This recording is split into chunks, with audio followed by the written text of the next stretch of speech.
చూడరుడు, నువ్వు తీసుకున్న నా సుదర్శన చక్రాన్ని వెంటనే తిరిగిచ్చేయి. ఇలా మేనమామని ఇబ్బంది పెడతాం కరెక్ట్ కాదు. నిజంగా చెప్తున్నాను మావయ్య, నా దగ్గర లేదు. కావాలంటే నా చేతిలో చూడండి. ఉందా? ఏది ఇటు చూపించు. గణేష, నా త్రిశూలాన్ని నాకు తిరిగిచ్చేయి. నేనివ్వను, నేను ఆడుకోవాలి. అదేమి ఆట వస్తువు కాదు గణేష, తిరిగిచ్చేయి. లేదు, నేనివ్వను.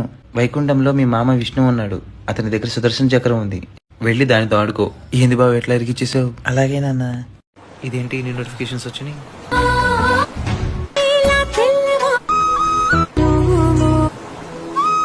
గుడికొచ్చి ఏనాడు దండం పెట్టుకోడు కానీ ఈ స్టేటస్లకేం తక్కువ లేదు. ఇదిగో శివ్జీ, మీరు ముందు ఆ సాఫ్ట్ హార్ట్ ని కట్టిపెట్టి ఎవరికి పడితే వాడి వరాలు అవడం ఆపేయండి. భలేవారు, అలాగే చేద్దాం.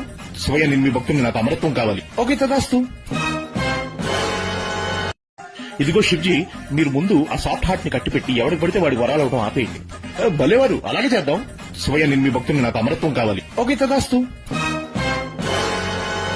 విష్ణు మహాశయ, విను కొంచెం. నేను చెప్పే తనే నన్ను బదిలినాడింది. నేను చెప్పాను నో. తనంది ప్లీజ్. నేను చెప్పాను నో. తనంది ప్లీజ్. సరే ఓకే. ఏం చేయను? సతీ నా కోసం రెండోసారి పార్వతిగా పుట్టొచ్చింది కదా, తన లవ్ ని యాక్సెప్ట్ ఖచ్చితంగా చేయాలి మామ. అయినా శ్మశానంలో తిరిగి నా కోసం రెండోసారి పుట్టొచ్చిందంటే ఎంత గొప్ప ప్రేమ తనది. ఏంటో ఇంకా నమ్మట్లేదా? నిజంగా తనే నన్ను బదిలినాడింది.